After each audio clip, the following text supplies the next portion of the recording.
I don't know about you. Quarantine has been like I don't feel much change. I haven't driven at all, which is kind of weird. Yeah, same. I guess that like when I was working at that camp over the summer, right? Like I would drive on the weekends. But like it's been 2, 3 weeks since I drove. It's been just, I don't know. It's just had a weird feel to it. Like, I feel like I'm on break, but I don't feel like I'm on break, if you know what I mean. Like, I want to go do things, but I can't. Well, welcome back to the Big Tech Guys podcast. Sorry it's been ages. I'm your co-host John, And I'm Garrett, the other host. and we are in quarantine amidst I'd assume the biggest pandemic of our lifetimes. Yeah, as far as like, it's the biggest deal that, well, for sure that we've lived through. And probably the biggest that most people have lived through. I don't think there's really many people alive at all from who went through the Spanish flu. Our main topic for discussion today is, well, the coronavirus. Uh, I don't anticipate a lot of this, like, joining together into a cohesive unit that much. It's just more like, I figured we'd talk about, like, things that were on our mind. Because, like, this is a huge historical event that's probably going to be written in the history books and that, like, people will learn about. Just, I'm kind of taking the route less of, like, making it a cohesive story and more of like just talking about like things we've noticed and like how like our lives have been impacted by it. I mean, if we're speaking about the history books, I think the reason it's going to be in here, be in one, is not honestly because of the virus itself. It's going to be what for what it does to our economy. It's not looking good for us. The after effects of it, I don't know. I don't see us bouncing back really fast immediately after that. Like it's not going to be a bounce, it's going to be like a climb. We're gonna have some major repercussions just with because there are a lot of businesses losing a lot of money, and which leads to layoffs, jobs. A lot of people who I don't know. There's going to be a lot of things happening in the wake of this that we'll start to see once this thing boils over. But honestly, as far as it getting worse, I don't really see it slowing down considering half the people that I've seen around just doing things, doing quote unquote non-essential things, that or things that they deem non-essential or things that they deem as essential. Sorry. I'd like to provide a little bit of context, just some numbers, to kind of whenever this comes out, it'll probably come out a couple of days after we record this, and so I'd like to provide because this is such a significant event and because numbers are climbing at rates we've never seen before. I figured I'd give a context as to basically where we're at right now. So as of right now, it is currently Monday, March 30th. If you consider that, well, we're recording this after midnight. There have been 722,000 confirmed cases around the world, 33,000 deaths, which, if you look at just closed cases, which is like people who have recovered slash they were discharged from the hospital versus deaths, like a case that has an outcome, that's an 18% like death rate. If you just look at the cases that like we know have had an outcome. It's not just impacting people's lives. Basically, everywhere is in a recommended quarantine. It's not like they're saying like you're not allowed to go out unless for essential tasks. It's kind of just like, hey, like we recommend that you stay inside and only do essential things. The stock market has already dropped its furthest. It's slowly going back up. The Dow Jones is back up from 18,000 points. It's now at just under 22,000 points when it closed today. Trump signed his $2 trillion deal just a couple of days ago, which would grant every U.S. citizen earning under, I think it's $75,000 a year, $1,200, and then $500 for each individual kid for each month up until the quarantine. The quarantine's up when this virus has passed over. But yeah, that's just like a numbers update, kind of what's going on. U.S. is currently leading number of cases in the world. That's assuming you can trust China's data, which I don't really know if you can right now. Especially, I don't know if you heard about this, but they had a thing where you could reclaim ashes of loved ones, and unless everyone who died's extended family from all countries, just everyone in their entire family extended came out to go grab their ashes from the nice state ashes processing area. Uh, it was a lot more people than you would expect, given their numbers. Also, the fact that they had to construct hospitals, a lot of them. I mean, Italy had to do the same, but like it was a lot. It was a lot of hospitals they built. I mean, of course, we don't know the exact amount because they don't really like disclosing their. I would not be surprised if down the road we found out that China was using their reported cases as propaganda. Because I don't know if you've seen, but like China has offered to help like the US and Italy and Spain and like basically everywhere that's like actually getting hit by the coronavirus hard. China is offering to help, which I don't know why, but I can't help but feel like that's like propaganda. Oh yeah, to say, oh look at us, look at our country, we've destroyed it, we've beaten it. They started improving right where it got when it started getting bad. It's a conspiracy theory. We're going like Alex Jones tinfoil hat over here, but I just don't know if I trust their numbers, dude. I definitely don't trust their numbers, but I will say this. If I'm being realistic, it's probably not something astronomical that they're hiding. Like, I mean, it's probably a more viable number. Isn't the one they report is 88,000? They're reporting as of today 82,000. Okay, yeah. Given is it 1.2 billion people in China and how prevalent we know it got? Yes, China did do big quarantining measures, right? Like you can't actually leave your house. However, I feel like if you just look at exponential growth, right? 88,000 is a lot of people, but out of 1.2 or 3 billion people, especially considering how far we know it got as far as like provinces, like within China, I don't know. Just looking at the math, I feel, or just looking at it, it just feels like there should be a lot more than that. If it actually is 82,000, then that's fantastic. I'm glad that a lot of people were not able to get sick. However, I don't know. It feels off. Well, the number that really is getting to me right now is I'm looking at this website. I'll have it linked in the YouTube description. If you're on Spotify or Apple Podcasts, the website is called Worldometer. Worldometer. I didn't say that right. Worldometer? Worldometer. I'm stupid. That's probably. I just had a revelation. I'm like, hey, maybe that's Worldometer. That makes a lot more sense. It's called Worldometer. Looking at the numbers that are reported, China only reported 45 new cases yesterday, and only 5 deaths yesterday. That's where I'm like, that could be Worldometer just having like unreliable information, or that could be China like inaccurately reporting. Yeah, I found an article. It's actually a Time article. I'll link this to you, John, so you can put it in the description. This is the thing I was talking about with the ashes. It's actually not like claiming. It wasn't the claiming of the ashes. It's the report of urns stacked at Wuhan funeral homes. It kind of just said, hey, that's a lot of urns compared to their death count. You know, I don't know. People have it's definitely over the past few days. People have been back on China's. It kind of people were like, oh, I think they're lying about their numbers initially, and then people kind of stopped worrying about it. Mostly, I feel like because it got bad in other places, and then now people are like, wait, I don't know about that. On Chinese social media, apparently, there are photos of thousands of urns being ferried around. One thing that's crazy to me, taking off my tinfoil hat for a second, is the fact that how U.S. is currently... The U.S. has the most total cases in the entire world right now, with 140,000 plus. Active cases?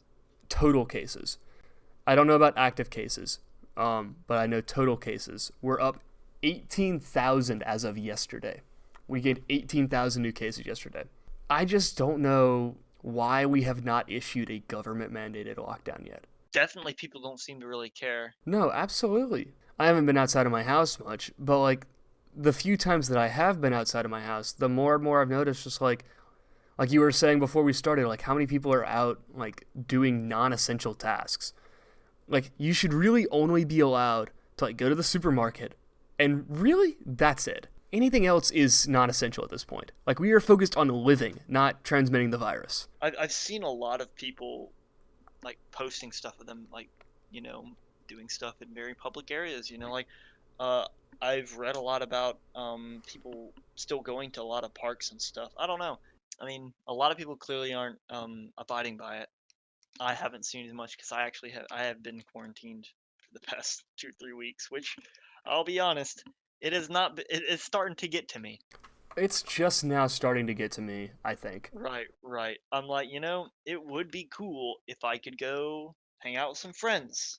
But alas, that is not the situation we are in. It feels like there's such a blatant disregard, and the fact that it's happening still, even now, like a few weeks ago, when it was starting to get bad, that's when we should have started doing it. But it would make sense that people wouldn't get it by then.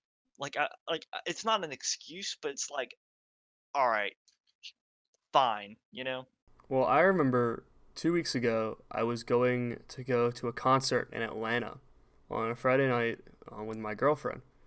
Um, and the night before we were gonna go, they canceled the concert. And at this point, I was thinking like, it's not bad. I don't think it's that bad. Sure, to we're not going back to school, but like surely it's not that bad yet. Like I thought it was overhyped, I guess. And then watching the numbers go up every day since then and how quickly they've gone up is ridiculous. Because I remember I was watching I think it was IEM Katowice. It was the first time in the history of Counter Strike that they had to cancel the event, the live event, no spectators allowed. And I was like, surely this thing isn't that big of a problem. Like it's only contained in China. But like now looking back, like that was the perfect decision they could have made. Like the competition went on, like no spectators, sure. Like you had a live audience on Twitch, and like it sucked for all the people who spent so much time like planning. But like they made the right call. I feel like recently, the fact that people still haven't kind of got the clue by now, like the numbers are starting to go up by extreme amounts, like you said. And maybe a few weeks ago, I would have given it to you for being ignorant. That was a little bit before the canceling. And not everything. Things were canceled and getting canceled, but it wasn't everything. At this point, any event that is taking place within the next like 2 months has been canceled. Any ongoing event has been delayed or put on hold. I just I What we know about the virus is that you are contagious with the virus for I think 2 weeks, or I think it's like 12 days before you ever show symptoms of having COVID-19.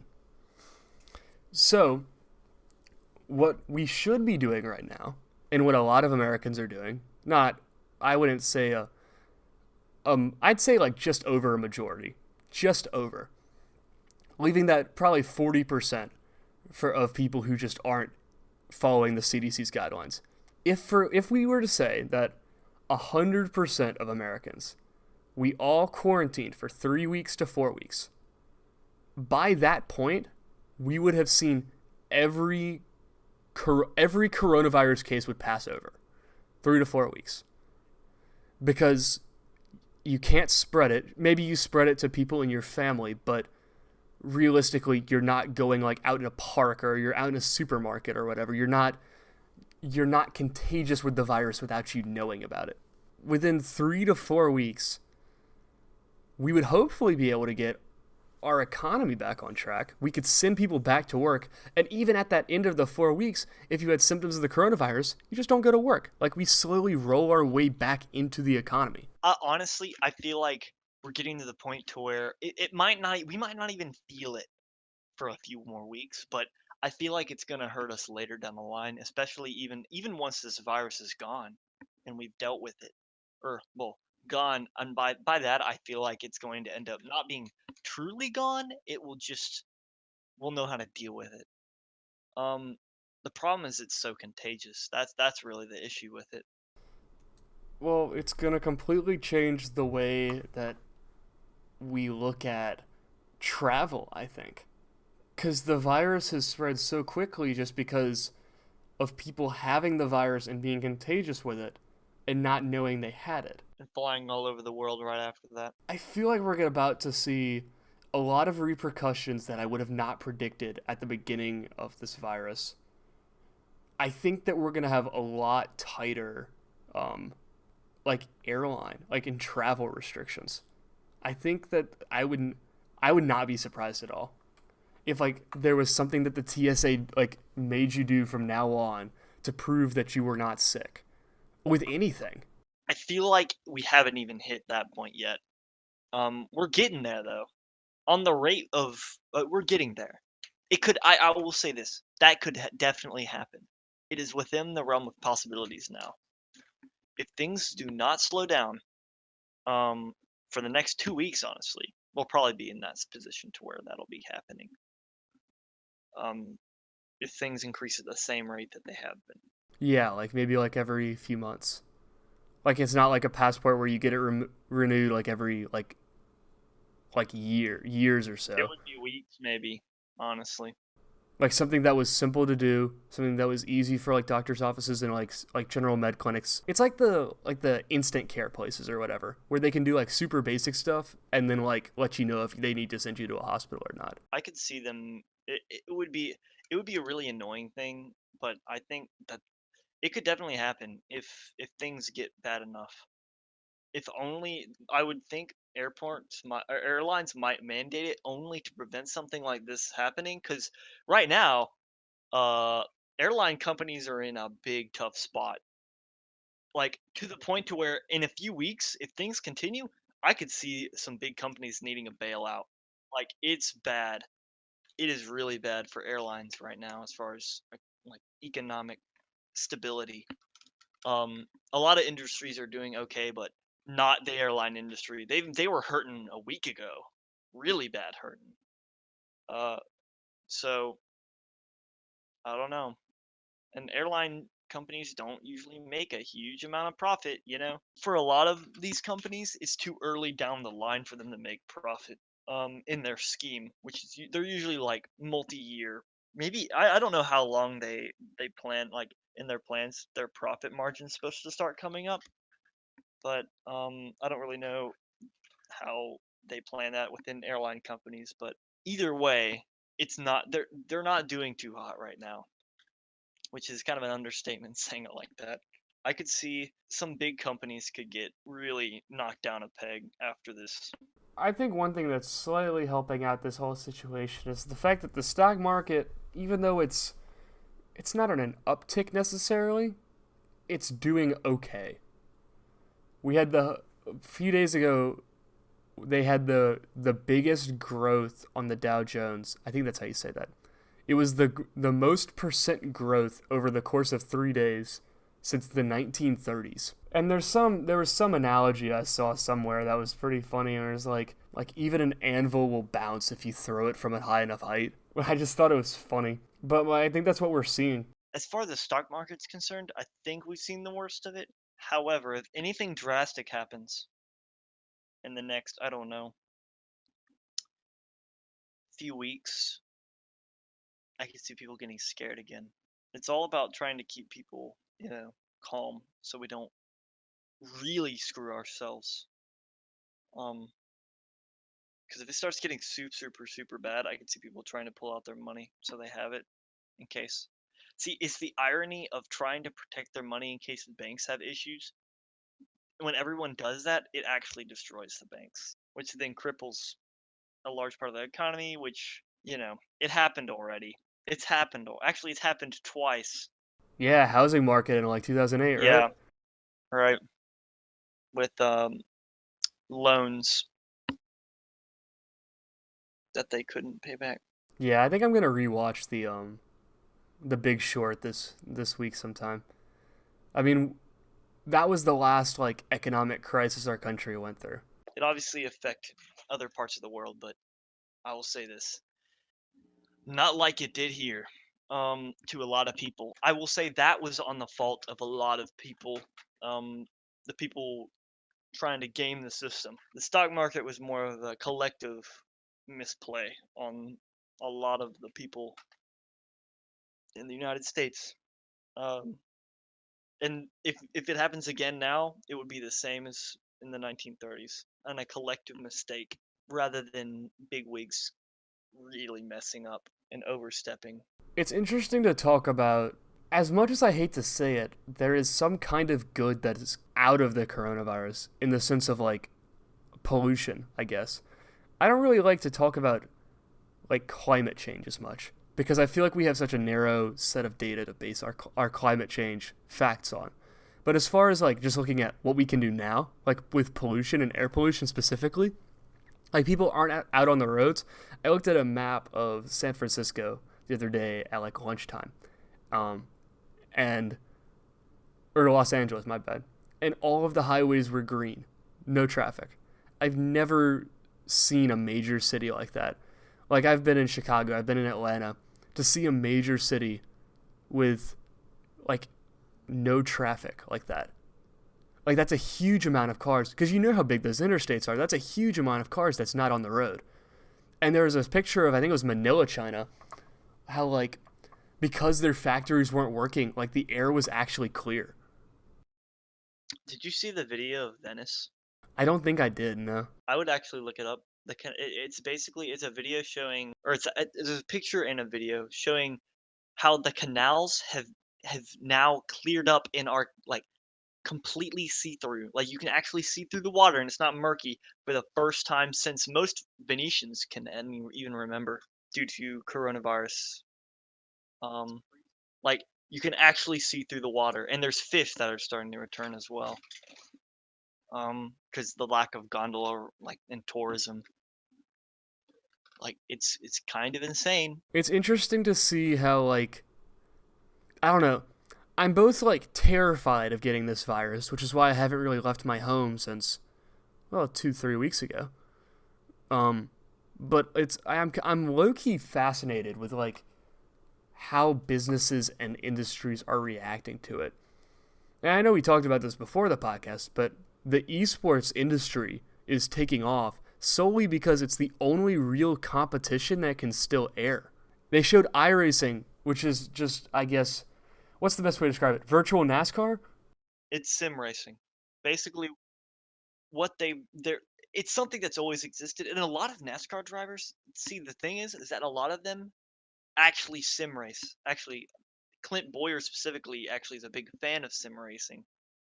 Um, and so he's actually doing extra good right now because he has no issues with any of the equipment. Which I mean, most of those drivers were able to probably obtain a really nice setup really quickly, actually. But um, it's kind of crazy. The really cool part is that it's not all NASCAR drivers. There's it's 90% NASCAR drivers and 10% just people who are good at iRacing, which is very interesting. And it's being aired on primetime Fox, or not primetime, but it's just being aired on actual Fox. Yeah, and it's done so well that they just showed one race because there were no sports, but then they actually plan on showing the rest of the tournament regardless of or the rest of the series regardless of like where the coronavirus takes it. I think that's giving NASCAR a lot of versatility. And I think we could see some sim racing has always been a bit of a niche community. Yes, it was kind of an esport, but people didn't really think of it an esport because people who were really good at it ended up driving real cars and getting into real racing. Because sim racing is the only difference is that it's online. Same skill set though. Um, so I don't know. It would be crazy to me if sim racing became big enough to where it was almost like a tier 2 or tier 3 way to get into like actual if sim racing became that, you know? Well, isn't that part of the problem, I guess, with like the racing culture in general is like getting into it you have to spend like you have to have a crew, you have to have a car. Like isn't that like a hurdle for a lot like not only do you have to be good at it, you have to be good enough for companies to invest in you so that you can pay an entire crew, have your own car, have like I'm assuming like I don't know much about racing, but I'm assuming you have like backup cars and like ways to practice. Like it's an expensive sport to get into, I feel like. The way that it works as far as like teams, so it's a team. and as a driver, you get picked up by a team. It's not like the driver has to build it from nothing. But the thing is, the driver, I'd say, of all the roles, is the hardest one to prove yourself in necessarily. The other ones, if you're a good mechanic and stuff like that, you can contact these companies or they'll find you and contact you. And if you have the funds to start up a racing team, there are a lot of company teams, a lot of automotive part industries get into them because it's like self publicity. Um, but um, thing is, as a driver, you have to kind of just you really have to build up a repertoire in multiple other like smaller leagues and build your way up. And getting from there into something like F1 or like high tier prototype racing or like Formula E, that's insanity. Like you have to be really really good, and it's hard to climb the ladder because a lot of people start at kart racing and have to work in like local kart racing circuits and have to work their way up. I don't know. It's become it is difficult to get in. I'd say to get real if you really want to make it per se. But I don't know. Sim racing is people have made it from sim racing and made it into some pretty decent leagues. So I'm curious to see if sim racing becomes a more accessible way to find talent, if you know what I mean. Because a lot of like I feel like that's a really accessible way that could bring a lot of life as far as people getting into their sport. If people knew that was a viable way, I know a lot of people would do that, you know? Well, one thing that's Uh, crazy about like iRacing is there's some they did some race a while back where they took like an F1 champion and I guess an iRacing champion, and they put them head to head like on the same course, same cars, like balanced playing field, real cars. Sim driver is in an actual car. F1 champion is also in a real car, and I'm pretty sure that the sim racing driver won. But like going into it, because the math and all of the numbers, we have technology good enough to perfectly replicate conditions, any condition for racing. no, it's completely legitimate. You can tweak. I say this as I've dabbled in sim racing. I'm not good, but it's fun to mess around in. You can legitimately tweak everything, and if you're actually doing iRacing leagues, um, uh, you have to know your stuff.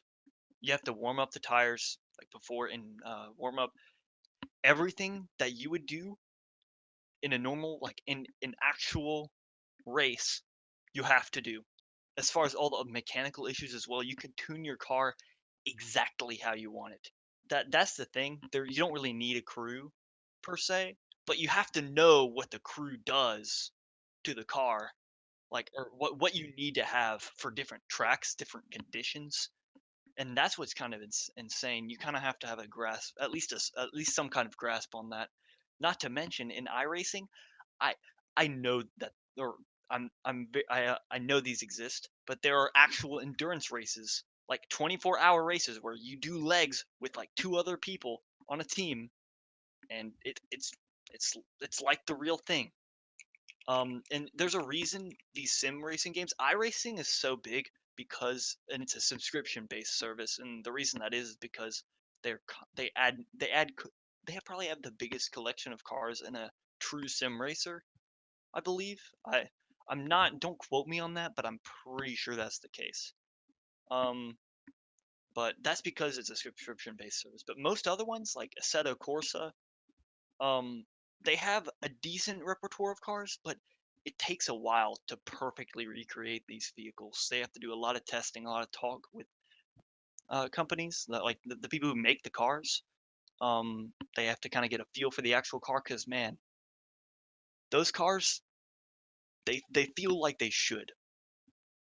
Um, it's a really surreal experience driving in a game, and you can feel the road.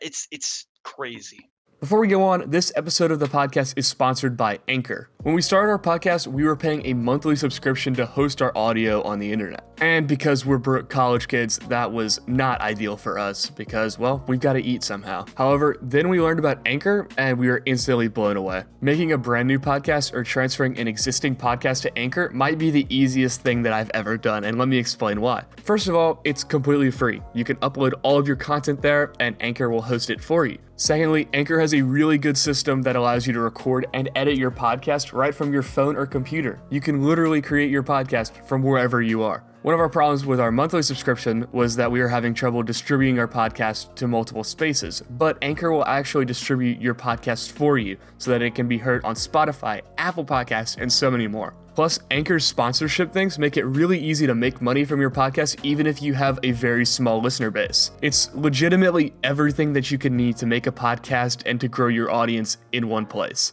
If you're looking to start a new podcast or transfer your existing podcast over to another platform that's free, Anchor really is a no-brainer. So download the free Anchor app or go to anchor.fm to get started podcasting now. Now back to your regularly scheduled episode. iRacing, I guess, is one of the first true, esports to make it big on like normal cable television.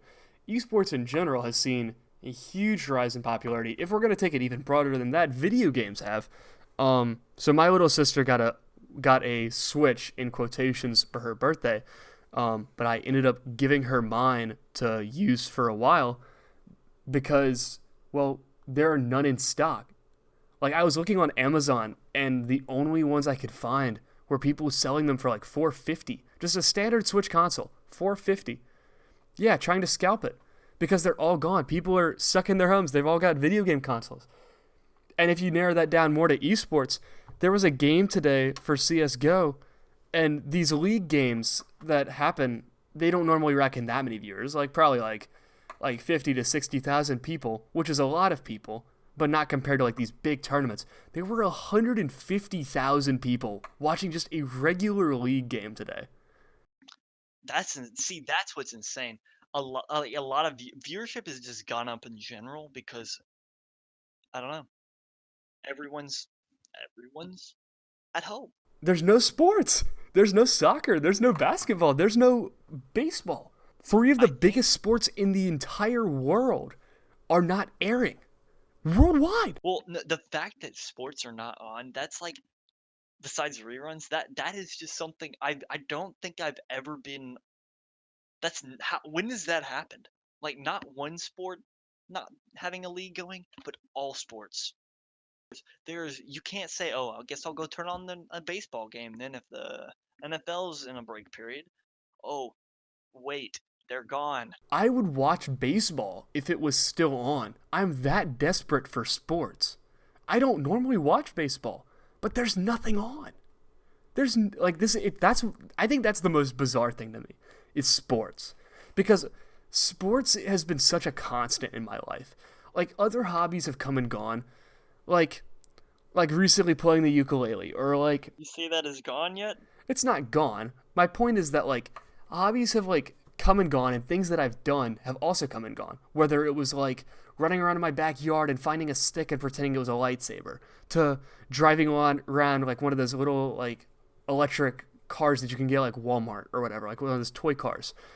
Like, through all of that, like, sports was happening. Like, I remember the first World Cup that I ever watched was in 2010. But I remember like hearing about the 2006 World Cup. Like, I remember my teacher, like my first grade teacher, like legitimately like updated us on like who was winning in the 2006 World Cup.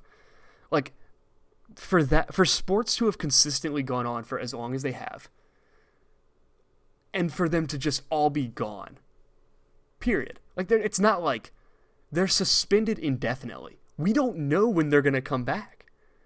It's whenever this dies down enough to where they're not going to be scared that their players are going to be at risk. Which makes sense with the amount of travel that they do for all of those games. It makes complete sense. But I don't know. This is interesting how VR, or how not VR, how esports is.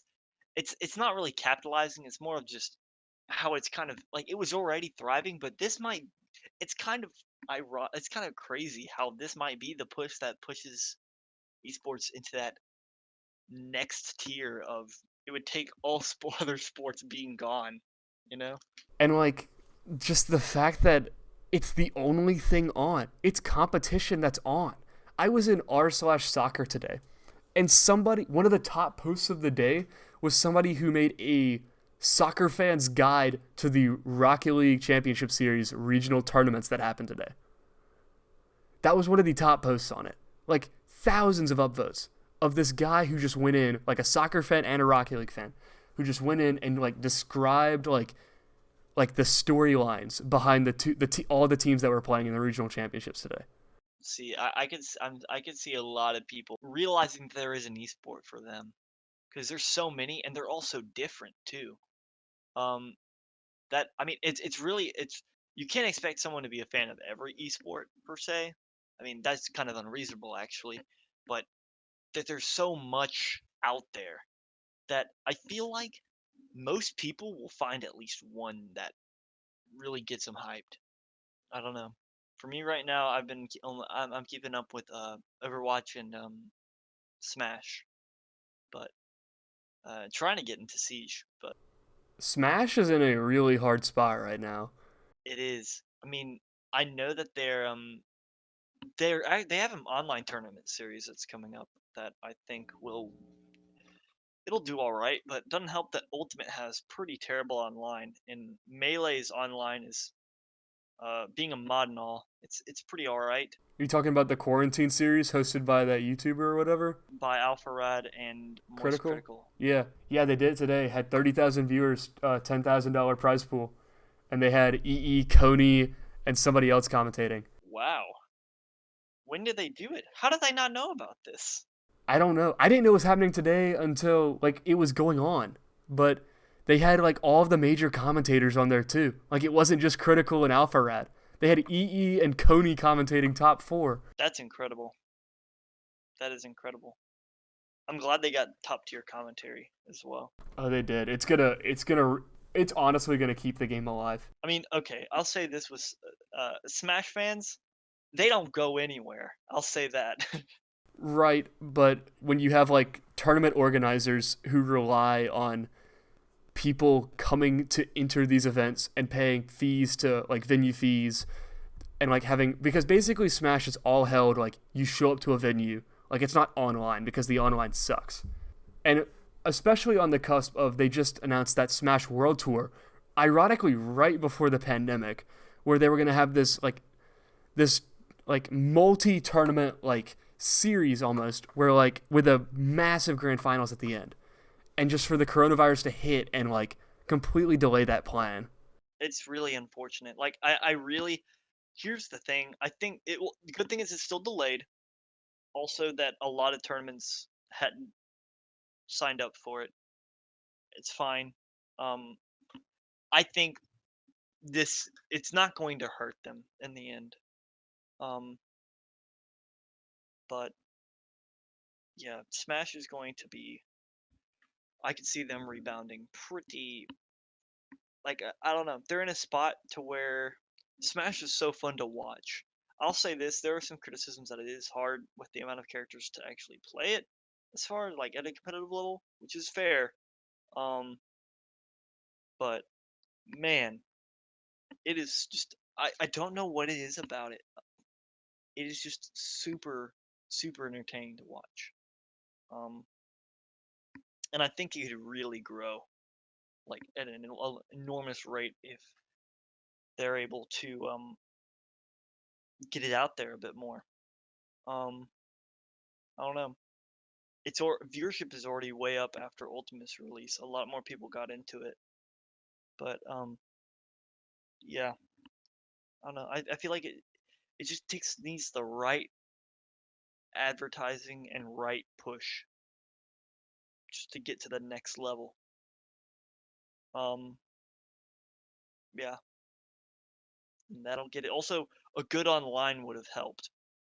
There are a lot of people who are not even aware that probably would have got into the competitive scene after playing online a bunch if there was actually see that's the thing I feel like a competitive ranked mode is the natural, like, is the thing that makes people want to watch esports for a game. They play a ranked competitive mode, play the game at a competitive level, and say, "Oh, I want to watch the best," you know. And the fact that Smash really doesn't have that in this game.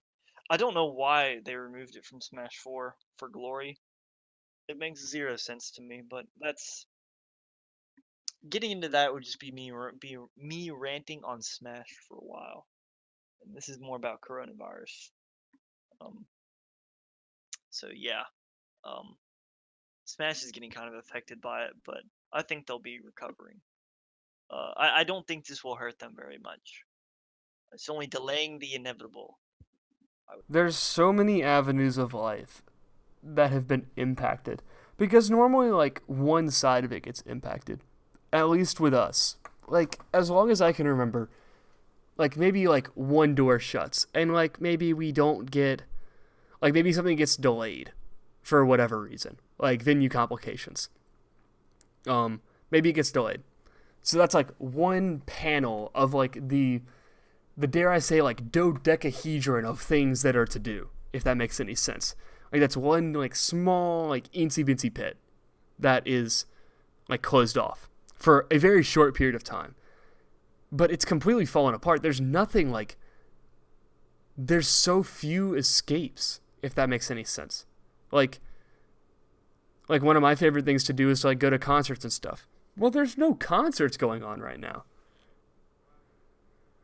Or sports. Like there's no sports on. Or like conferences or like major events or like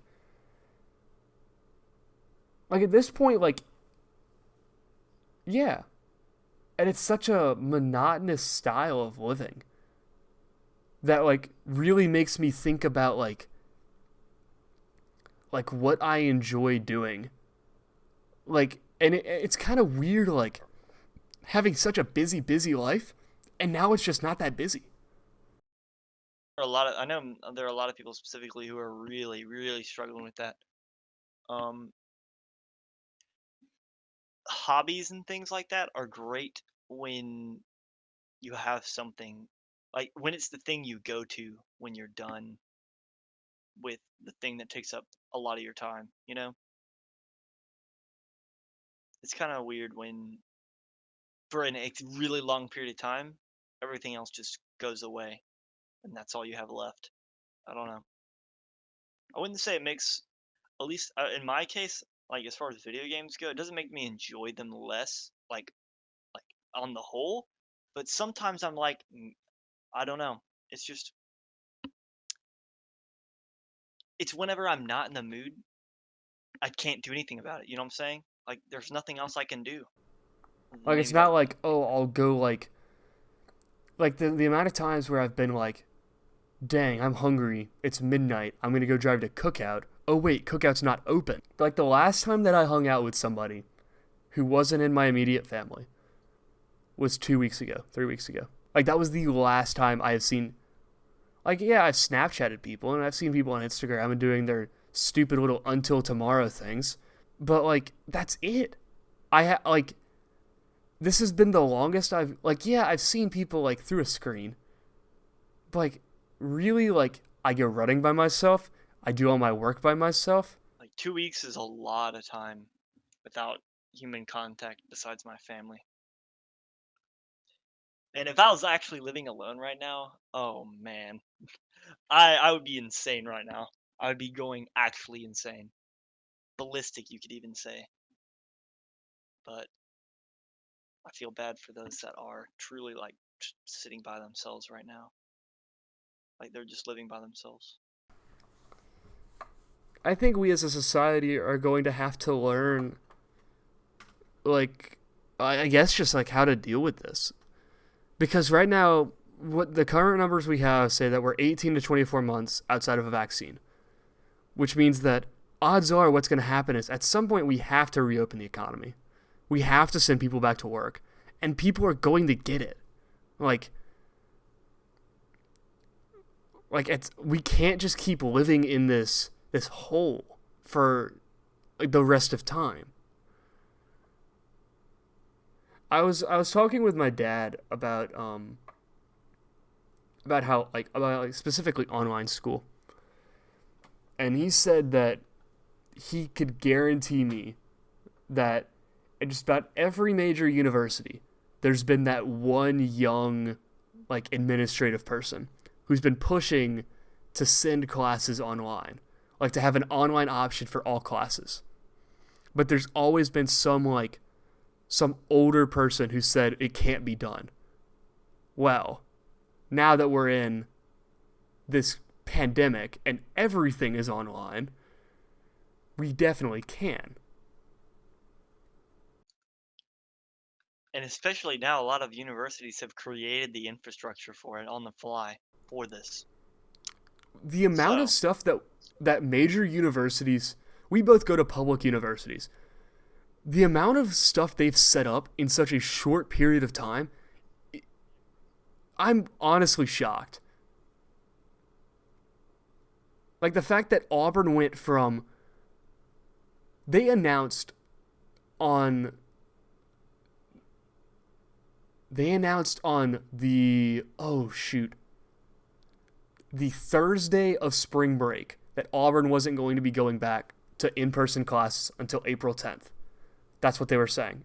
April 10th, April it was like mid-April.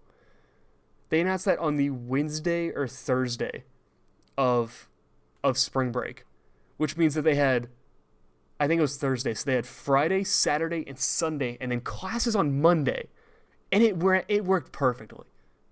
I don't know how. I'd consider that a technological miracle. The fact that they got that much created, that much set up that quick, the amount of professors and administrators and IT people and all that who had to make that work, like honestly, hats off to them to making it work. honestly, I feel like they had a little bit of stuff in place beforehand. Not for this, but like it just happened.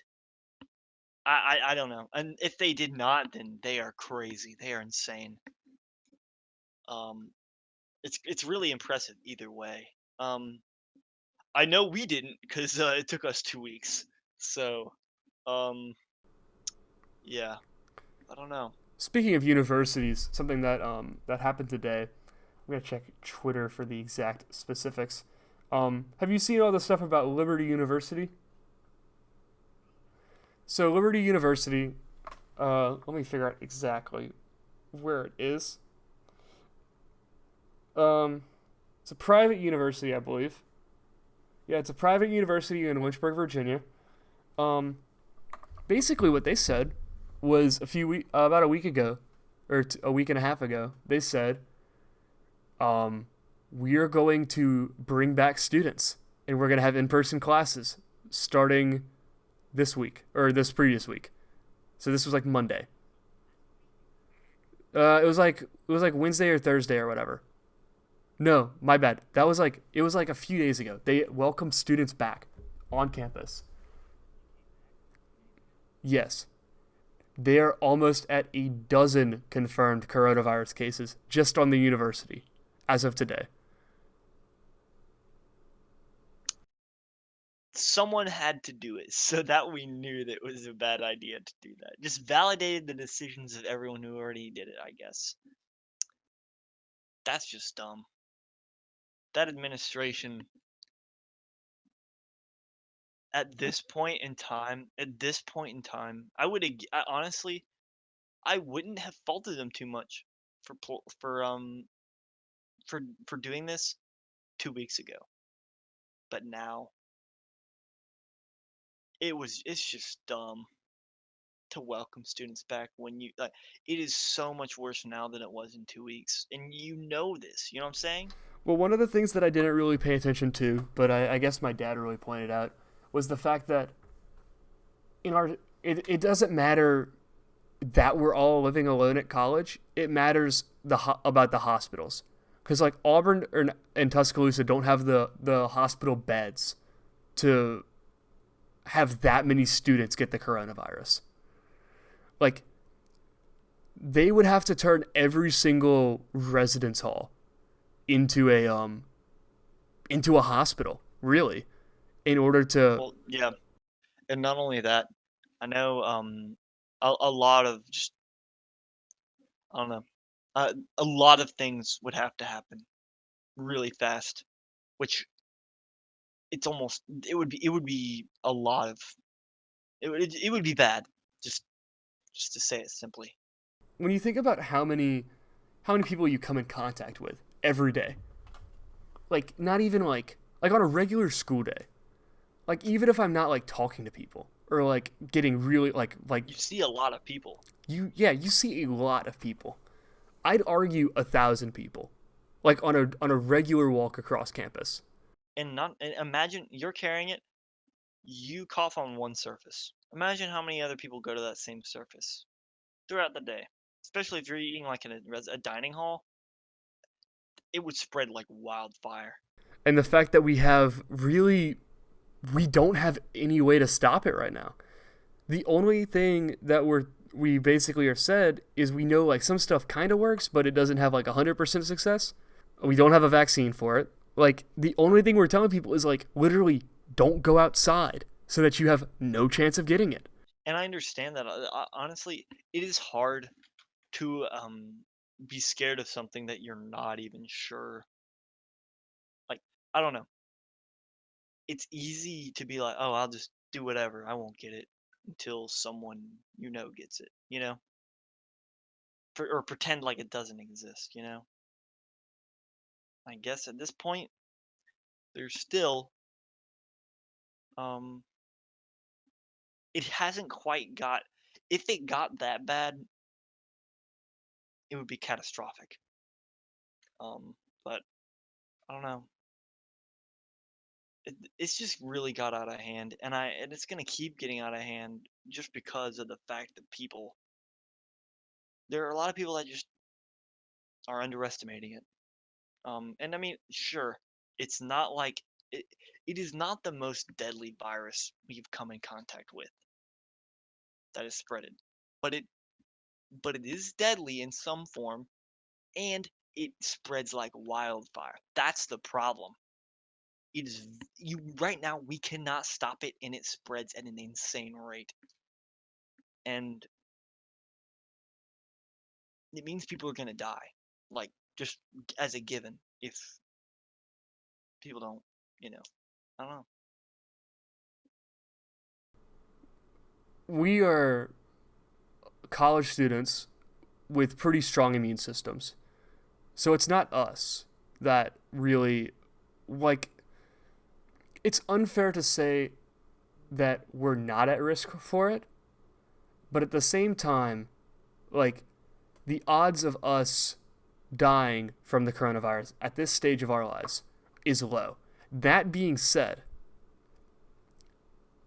we are still able to transmit the virus to somebody who has a worse immune system than ourselves, like just through being close to them. Like my dad got really nervous yesterday because my grandmother decided she was just going to drive over to our house to like see cuz it was my sister's birthday. And like we had to be like really serious about like specifically like my dad and my one of my sisters has just not really obeyed the rules at all. It has kind of been like out and about more and like left the house. Like we had to like actually pay attention and like make sure we were like 6 feet apart and like it's just crazy that like a bunch of people think like, oh, I'm not gonna get the virus, and because of that, or at the very least, I won't be impacted by the virus, so I should just continue living my own life. But like you can still transmit the virus to somebody else who has a worse immune system than yourself, and like they would not be the same as you. Like you might be better off, but like your grandmother or your family members, like maybe not. It's just really, really inconsiderate, I guess. Um, or at the very least, they're just a lack of perspective, I guess. I had a really interesting discussion with somebody. Not somebody. It wasn't somebody I know personally, but it was just one of my dad's friends who came over to run, and they were like in this dilemma which I guess I never really thought about like giving blood to like help people who need like blood transplants for Oh coronavirus. yeah, yeah, Because that's because like basically the gist of the debate was, is it selfish to not give blood to protect you and those around you, or is it better for you to go and give blood so that others you will never come in contact with like have a chance at getting through it? Do you understand? I don't know if I'm explaining that entirely accurately, but like the entire debate about how like, should I sit back and do nothing and protect people, or should I go out and do something, put myself at risk, and potentially help other people? Does that make sense? I don't know if I'm entirely describing that properly. I don't know. I think it's definitely a big dilemma. I'd say like I don't know. It depends. I'd say you'd have to evaluate that for yourself on a case by case basis. Because if you know a lot of people who have compromised immune systems or weaker immune systems, and you know you might come in contact with them, or even still you just know a bunch of people that you really don't want to give the virus to, I would I would say play it more safe. Maybe just stay inside. But say you don't know anyone directly, and you won't be coming you fully quarantine yourself afterwards. I mean, I don't know, you have the potential to help a lot of people. But then again, you're right, it is a risk. It's just such an interesting debate because it's like, do I stay home and help those around me, or do I go out and help those I'll never come in contact with? Like that's the kind of thing like I feel like we could talk about like in a more like if we researched it a little bit more, we could have a whole episode on that. Like just the philosophy behind what we should do during this pandemic. I don't know. I guess we're kind of winding down, but I just wanted to bring that up. Um, we've been going for a while. I think that we've covered all the topics that really I wanted to get through. We covered what life's going on, or we covered what life's like right now, and so far, I mean, I haven't left my house in 2 weeks, and I don't think Garrett has left the house either in 2 weeks. The only thing I guess we can say is the CDC are not idiots. What they are telling you to do is the best possible thing we can do in this situation. It actually helps speed things up. So, So stay at home, wash your hands, only go out if you really have to go get like food or something. while you're bored, watch all the rest of our podcasts. I'm so glad you said that. We have this amazing backlog of like 5 episodes that you can go through and binge in the total of one day. It's actually the skill you can learn the fastest. Scientists have proven that. You can binge all of our episodes faster than you can learn any other task on this planet. 5 hours, that's all it takes. Maybe not even that. Yeah. So Michael Bublé, if you're looking for a new hobby, come binge our show. Please. Please. You're probably making music, but you need one other thing to do in your free time, right? You can't leave the house to go like, I don't know, do what Michael Bublé does in a normal day. But listen to the podcast, please. Yeah. I'm begging you, please. If you like this episode, like it on the platforms, share it with your friends. If you're on Spotify, I guess follow us. If you're on iTunes, give us a 5-star rating. I said this in the last episode, but if y'all will leave us a like a funny review or a question in the reviews, we'll read it out before the podcast. Most of the reviews that have been left have just been just regular old star ratings, but leave a comment on YouTube, leave a review on iTunes. We also have a new feature on our Anchor.fm page. I think that is set up right now, where you can record a voice message to send directly to us with a question that you have about technology, about politics, about culture. Really ask us a question and we'll try to answer it. I'd love to get to the point where we could do like do an episode where like we answer questions from people who watch our show. Obviously, I don't think That we would have be super fun.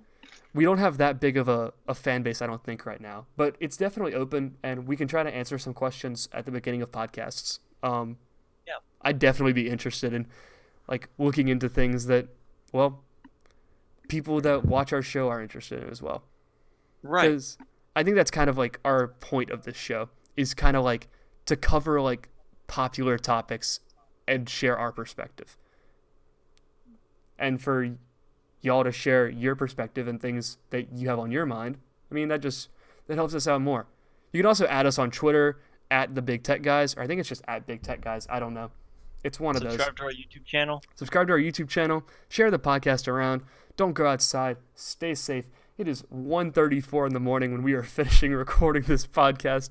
I mean, what's new though? Is it really Big Tech Guys if we're not recording starting at midnight and ending at 1 or later than that? Yeah, for sure.